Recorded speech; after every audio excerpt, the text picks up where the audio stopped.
Pues el libro tiene dos grandes columnas.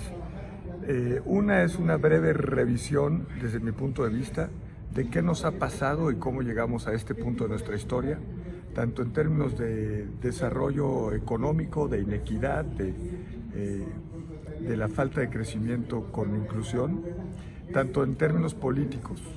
Y una de las cosas que resalto a lo largo del libro es que una de las características tristemente más importantes de nuestro país es que estos últimos 30 o 40 años de nuestra historia están sellados por pactos de impunidad entre élites. Pactos de impunidad entre élites económicas y políticas, sindicales, eclesiásticas, militares. Creo que las élites en este México contemporáneo de los últimos 30, 40 años han dejado un saldo que no es muy positivo sobre el desarrollo de México en todos sus sentidos, económico, político, social. Y ese es un primer llamado que el libro hace, invita a la reflexión, a reconocer que quienes gobiernan, quienes mandan en los espacios políticos, legislativo, en el judicial, en el ejecutivo, en todos sus niveles, pero también en otros espacios, como te decía, sindicatos, empresas, etcétera, quienes toman las decisiones en este país han sido incapaces de crear una dinámica de inclusión y bienestar para las grandes mayorías del país, ¿no?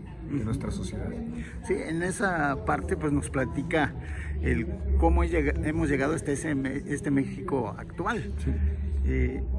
En lo corto, al menos en esta administración, ¿es posible que veamos un México diferente o vamos hacia el hoyo o hacia dónde vamos?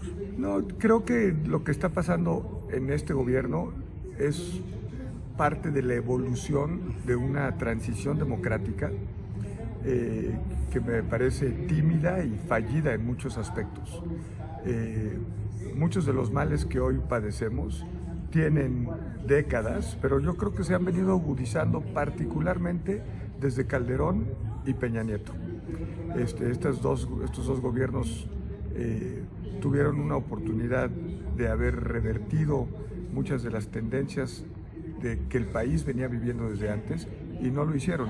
En el libro digo que soy de una generación, tengo 56 años, que llevamos escuchando que México tiene una oportunidad histórica para salir adelante. Y se nos han ido una tras otra de esas oportunidades históricas. Sin embargo, también hay que reconocer que tenemos por lo menos un país que tiene tres distintas dinámicas o tres países distintos. Un país muy competitivo, altamente productivo, conectado con el mundo entero, con una plataforma exportadora y productiva, manufacturera, agricultura, de agroindustria formidable, que ha ido creciendo en los últimos 25, 30 años a un ritmo asiático del 5 o 6% anual, y lo ves, ¿no? Ves cómo se ha transformado el Bajío, ves cómo se ha transformado el norte del país. Jalisco es un estado que ha sido altamente beneficiado de esta parte de México. Hay otra parte de México que es la informal, la parte de México que vive muy cerca de este primer México, digamos, moderno, y que provee de servicios, de productos, que no sé, los jugos afuera del metro, el plomero, en fin, los comerciantes informales, los mercados de ruedas, etcétera. Ese es otro México que, a pesar de que emplea a 50-55% de la población, genera apenas el 30% del valor de la economía, ¿no? Y después tenemos un México olvidado, rezagado, que no lo hemos podido conectar, obviamente, ni al México productivo, moderno, dinámico, y que es el México de la pobreza, de la marginación, y durante estos 25, 30 años, las diferencias de esos dos Méxicos o tres Méxicos se han ido agudizando. Y una de las cosas que el libro propone es justamente encontrar mecanismos de participación ciudadana institucionales para que el debate del quehacer político y de las soluciones a los problemas de México no sea monopolio de los partidos políticos, no sea un debate en el que solo se puedan participar desde el Ejecutivo o desde el Legislativo fundamentalmente, pero también el Poder Judicial no es un poder de los partidos, pero ni tampoco desde el Poder Judicial, que haya un cuarto espacio, un espacio ciudadano, desde el cual podamos tener una parte importante de la conversación y poder ser activamente actores en la búsqueda de soluciones. Un tema que toco y que ayer en la presentación Diego Petersen hacía mucha hincapié es el de la polarización en la que vivimos. La polarización se sigue agudizando. Cada vez nos cancelamos más unos a otros. Los prejuicios de un campo y el otro se siguen agudizando, haciendo más fuertes. El encono entre las distintas partes, lejos de aminorarse, se está haciendo cada vez más grave. Y eso me preocupa mucho. Creo que nos debería preocupar a todos. No es una situación propicia para encontrar un camino de prosperidad, de paz, de justicia, ¿no?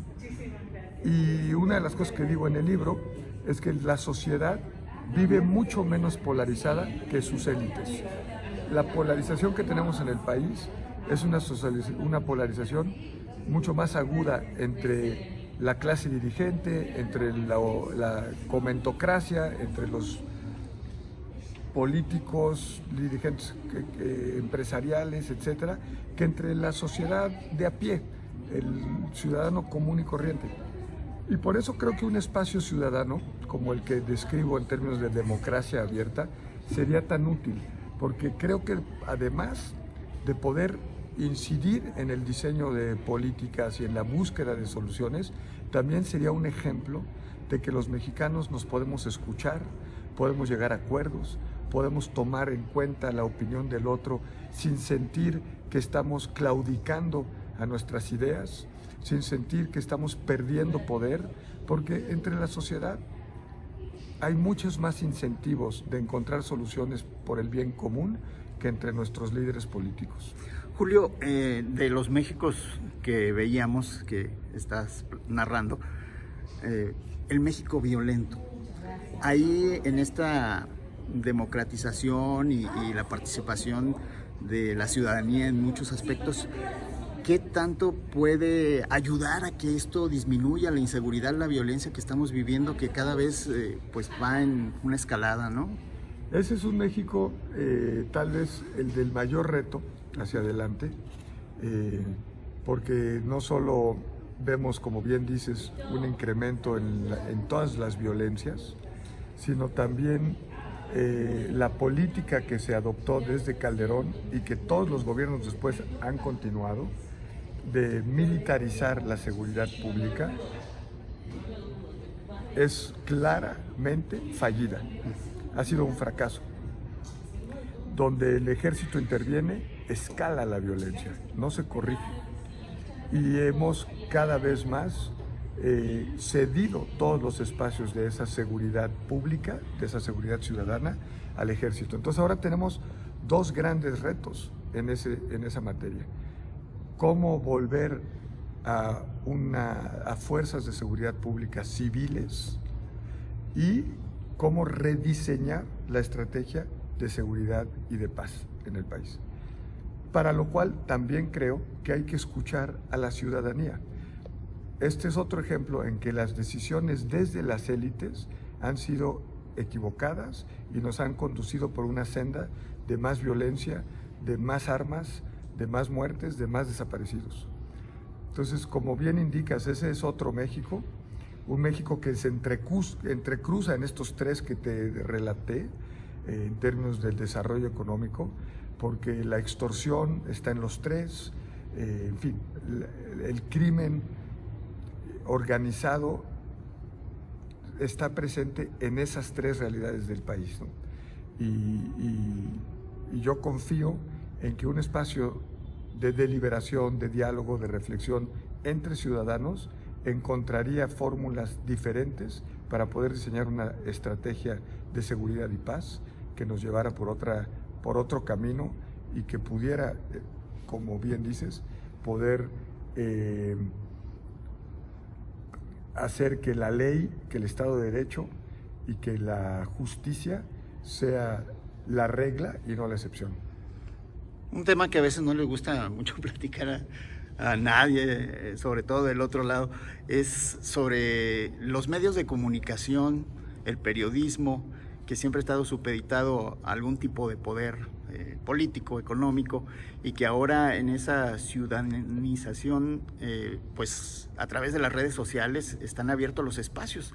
Sin embargo, vemos también que la cobertura del ciudadano es violencia, son polarización, todo eso. Ahí en cuestión de mediática, ¿qué sería posible para este país? No, ese es un reto inmenso y el mundo entero necesita atajarlo porque la regulación de medios impresos es muy clara, sí,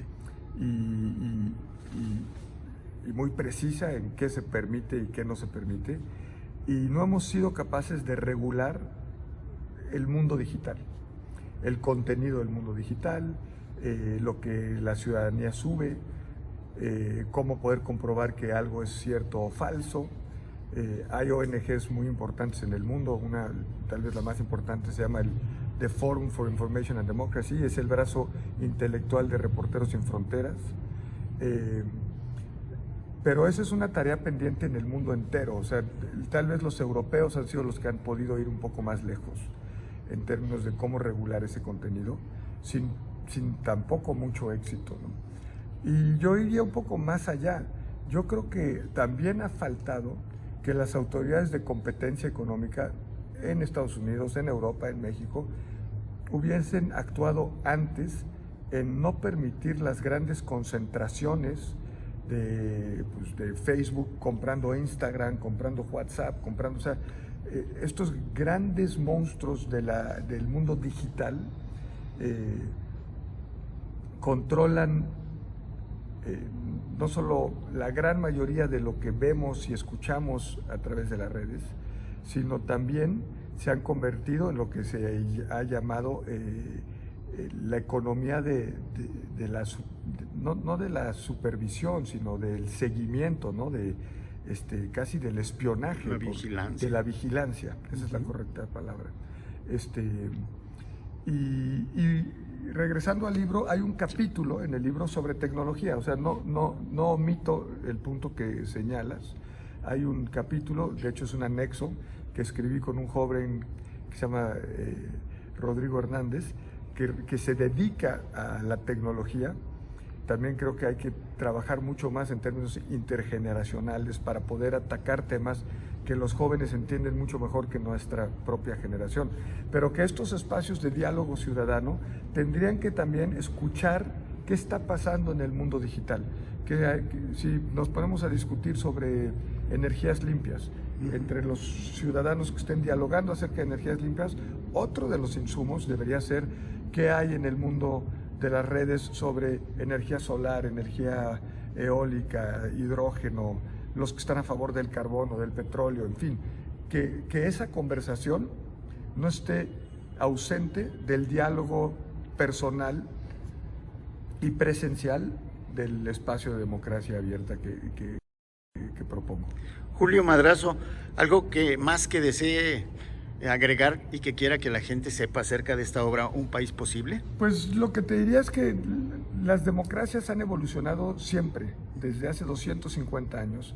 Nadie se imaginaba que el voto de la mujer iba a ser posible, que el voto de los negros iba a ser posible hace 100 años. Y hoy no solo es posible, sino no te puedes imaginar que las mujeres no votaran, ¿no?